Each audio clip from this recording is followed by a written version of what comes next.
Donald Trump के reciprocal tariff से चीन अब परेशान हो गया है और अमेरिका के सामने गिड़गिड़ाने लगा है।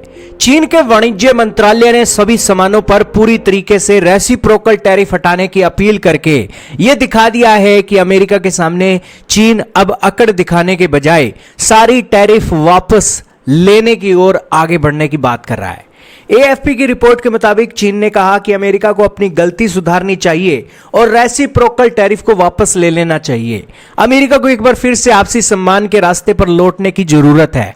चीन के वाणिज्य मंत्रालय के प्रवक्ता ने कहा कि बाघ के गले में घंटी जिसने बांधी है वही खोल भी सकता है। ऐसे में डोनाल्ड ट्रंप ही इस टैरिफ वॉर को खत्म कर सकते हैं। चीन ने कहा कि अब भी चीन के कई सामान पर 145% का टैरिफ है। शुक्रवार को चीन ने भी अमेरिका से आयात होने वाले सामान पर टैरिफ को 84% से बढ़ाकर 125% करके तहलका मचा दिया। हालांकि चीन उन देशों के अंदर है जिसने अमेरिका को रिटेलिएट किया है और अमेरिका की ही भाषा में किया है। चीन दूसरे देशों से भी अमेरिका के टैरिफ के खिलाफ आवाज उठाने की अपील कर रहा है।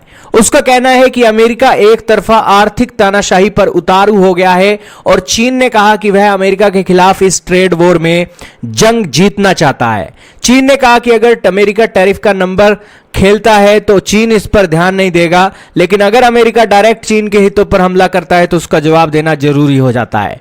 डोनाल्ड ट्रंप ने अप्रैल के पहले सप्ताह में एक बड़ी शुल्क योजना का खुलासा किया था। व्हाइट हाउस ने बाद में चीन को छोड़कर ज्यादा देशों के लिए जवाबी शुल्क को 90 दिनों के लिए रोक दिया।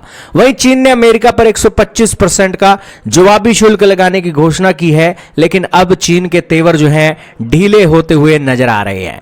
खैर दोस्तों, दो महाशक्तियां हैं और दोनों महाशक्तियों के बीच ये चीजें आम हैं। आपका क्या मानना है कमेंट सेक्शन में जरूर बताइएगा।